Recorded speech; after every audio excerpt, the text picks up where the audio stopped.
नमस्कार दोस्तों, जय जोहार। मैं कौशल तिवारी और बिहनिया संजय में आपका स्वागत है। पांचवें चरण के मतदान के रुझान ने क्या भारतीय जनता पार्टी की नींद उड़ा दी है, और यही वजह है कि कल आनन फानन में भारतीय जनता पार्टी के महासचिवों को दिल्ली बुलाया गया और बैठक भी ली गई। बैठक में किस तरीके के आदेश दिए गए यह बताएं, उससे पहले हम बता देते हैं कि 5 चरणों में चुनाव हो चुका है, मतदान हो चुका है और जो संकेत आ रहे हैं वह अभी भी भारतीय जनता पार्टी को 200 सीट देने को तैयार नहीं है।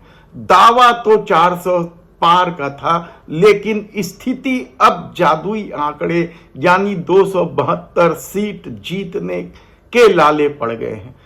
कल 5वें चरण में उत्तर प्रदेश में जो स्थिति बन रही थी वह साफ संकेत दे रहे हैं कि राहुल गांधी और अखिलेश यादव ने जिस रणनीति के साथ उत्तर प्रदेश को साधने की कोशिश की है, उसके चलते भारतीय जनता पार्टी कई सीटों पे पिछड़ गई है। और उत्तर प्रदेश में 5वें चरण के जिन क्षेत्रों पे कल मतदान था उनमें से केवल एक सीट रायबरेली ही कांग्रेस के पास थी, समाजवादियों के पास कोई सीट नहीं थी। यानी बाकी सभी सीटें भारतीय जनता पार्टी के पास थी। लेकिन कल के संकेत ने यानी मतदान के संकेत ने साफ बता दिया है कि स्थिति विकट हो गई है और 50-50 की स्थिति कल ही थी।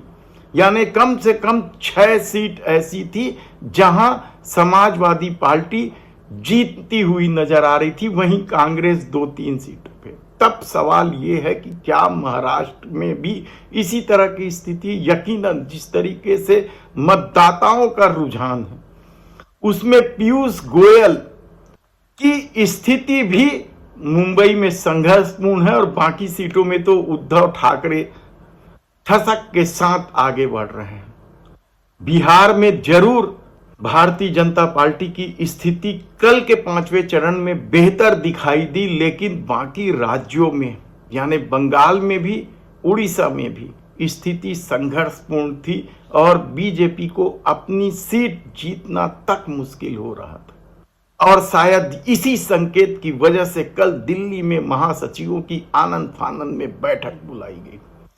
बैठक में प्रधानमंत्री नरेंद्र मोदी और गृह मंत्री अमित शाह शामिल नहीं हुए, लेकिन उनके आदेशों को बकायदा महासचिव को पढ़कर बताया गया। और इस बीच उस वायरल पत्र की भी चर्चा हुई जिसे जेपी नड्डा ने लिखा है। जेपी नड्डा ने लिखा है कि स्थिति खराब हो चुकी है और बूथ स्तर पर यदि काम नहीं किया गया तो 400 पार का मामला गड़बड़ा जाएगा। स्थिति कमजोर है पिछले 15 दिनों से, यह नड्डा ने पत्र लिखा था। बाद में इस पत्र को झूठा बता दिया गया, फर्जी बता दिया गया, लेकिन इस पत्र को लेकर कई तरह की चर्चा है और खूब वायरल हो रहा है यह पत्र।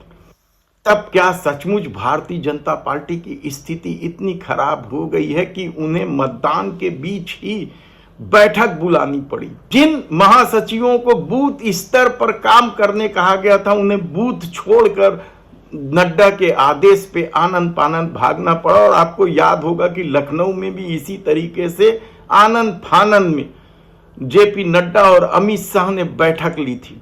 उसमें साफ निर्देश था कि यदि उत्तर प्रदेश गया तो फिर सत्ता चली जाएगी। और जो स्थितियां बन रही हैं, जिस तरीके से राहुल गांधी और अखिलेश यादव, खासकर अखिलेश यादव ने अपने संगठन की जो ताकत झोंक दी है, वह भारतीय जनता पार्टी के लिए परेशानी का सबब बन गया। और यही वजह है कि कल आनंद फानन में जो बैठक हुई उसमें साफ तौर पर कहा गया कि यदि सत्ता नहीं रहेगी तो कुछ भी नहीं रहेगा। तो दूसरी ओर इस बात को लेकर भी चर्चा होने की खबर सामने आई है कि आरएसएस के लोग सक्रिय तो हैं, लेकिन वे वोट दिला नहीं पा रहे हैं और महंगाई और बेरोजगारी का मुद्दा उत्तर प्रदेश में खासकर चरम पर पहुंच गया है। राहुल गांधी की न्याय गारंटी योजना के प्रति न केवल युवा आकर्षित हो रहे हैं बल्कि महिलाएं भी आकर्षित हो रहे हैं। और खड़गे ने जो चौथे चरण के मतदान के बाद जो दांव खेला है, 5 किलो अनाज की जगह में 10 किलो अनाज देने की जो घोषणा की है या वादा किया है, वह भी अब प्रभावशाली होने लगा है। तो क्या उत्तर प्रदेश में भारतीय जनता पार्टी अब पिछला प्रदर्शन अपना नहीं दोहरा पाएगी और इसीलिए आनन फानन में बैठक बुलाकर समूचे महासचिवों को क्या उत्तर प्रदेश में भी झोंक दिया जाएगा? छत्तीसगढ़ के तो सभी बड़े नेताओं को उड़ीसा में झोंक दिया गया है। विष्णुदेव साय जरूर उड़ीसा के अलावा झारखंड और दूसरे प्रदेश में जा रहे हैं, लेकिन यहाँ के जो दिग्गज नेता माने जाते रहे हैं वे सभी उड़ीसा में जमे हुए हैं।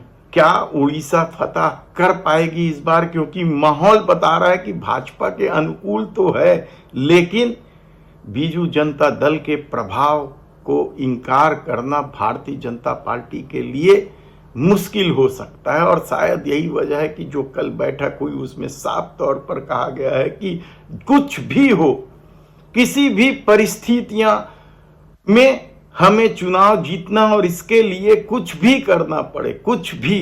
बूथ स्तर पर महासचिवों को कड़े निर्देश देते हुए कहा गया कि उन बूथों को ज्यादा ध्यान दिया जाए जहां वोट कम हो रहे हैं और जो दूसरे दलों के प्रभाव में ज्यादा दिखाई दे रहे हैं, वहां पूरी ताकत झोंक दी जाए। और पूरी ताकत क्या हो सकती है आप खुद कल्पना कर सकते हैं, क्योंकि इस दौर में देश के प्रधानमंत्री नरेंद्र मोदी ने साम दाम दंड भेद की जो नीति अपनाई है, उसके बाद क्या अब बूथ स्तर पर बड़े पैमाने पर कोई खेल होगा और तब क्या भाजपा सत्ता बचा पाएगी, देखना होगा।